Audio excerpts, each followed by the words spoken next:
അനുദിന ബൈബിൾ വായന നമുക്ക് ശ്രവിക്കാം. പ്രഭാതത്തിൽ നഗരത്തിലേക്ക് പോകുമ്പോൾ അവന് വിശന്നു. വഴിയരികിൽ ഒരു അത്തിവൃക്ഷം കണ്ട് അവൻ അതിൻ്റെ അടുത്തെത്തി. എന്നാൽ അതിൽ ഇലകളല്ലാതെ ഒന്നും കണ്ടില്ല. അവൻ അതിനോട് പറഞ്ഞു, ഇനി ഒരിക്കലും നിന്നിൽ ഫലങ്ങൾ ഉണ്ടാകാതിരിക്കട്ടെ. ആ നിമിഷം തന്നെ ആ അത്തിവൃക്ഷം ഉണങ്ങിപ്പോയി. ഇത് കണ്ട് ശിഷ്യന്മാർ അത്ഭുതപ്പെട്ടു. ആ അത്തിവൃക്ഷം ഇത്ര വേഗം ഉണങ്ങിപ്പോയത് എങ്ങനെയെന്ന് ചോദിച്ചു.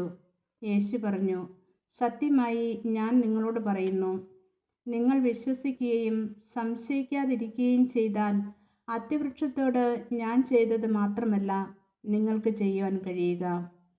ഈ മലയോട് ഇവിടെ നിന്ന് മാറി കടലിൽ ചെന്ന് വീഴുക എന്ന് നിങ്ങൾ പറഞ്ഞാൽ അത് സംഭവിക്കും. വിശ്വാസത്തോടെ പ്രാർത്ഥിക്കുന്നതെല്ലാം നിങ്ങൾക്ക് ലഭിക്കും.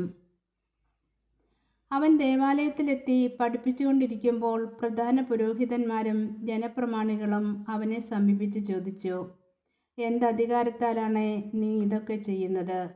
നിനക്ക് ഈ അധികാരം നൽകിയത് ആരാണ്? യേശു പറഞ്ഞു, ഞാൻ നിങ്ങളോട് ഒന്ന് ചോദിക്കട്ടെ.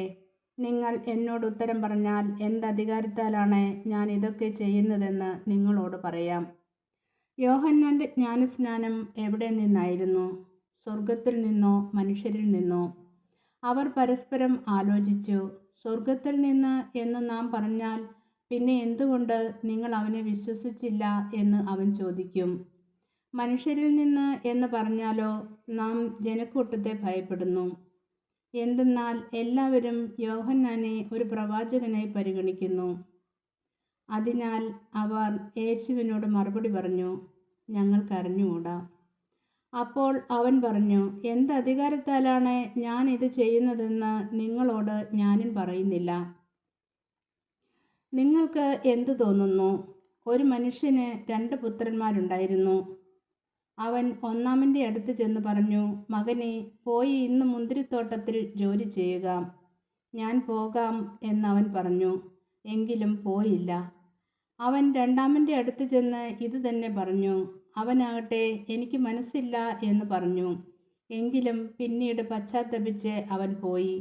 ഈ 2 പേരിൽ ആരാണ് പിതാവിൻ്റെ ഇഷ്ടം നിറവേറ്റിയത്? അവർ പറഞ്ഞു, രണ്ടാമൻ. യേശു പറഞ്ഞു, സത്യമായി ഞാൻ നിങ്ങളോട് പറയുന്നു, ചുങ്കക്കാരും വേശ്യകളുമായിരിക്കും നിങ്ങൾക്ക് മുൻപേ സ്വർഗരാജ്യത്തിൽ പ്രവേശിക്കുക. എന്തെന്നാൽ യോഹന്നാൻ നീതിയുടെ മാർഗത്തിലൂടെ നിങ്ങളെ സമീപിച്ചു, നിങ്ങൾ അവനിൽ വിശ്വസിച്ചില്ല. എന്നാൽ ചുങ്കക്കാരും വേശ്യകളും അവനിൽ വിശ്വസിച്ചു. നിങ്ങൾ അത് കണ്ടിട്ടും അവനിൽ വിശ്വസിക്കത്തക്ക വിധം അനുതപിച്ചില്ല. ഈശോ മിശിഹായ്ക്ക് സ്തുതിയായിരിക്കട്ടെ.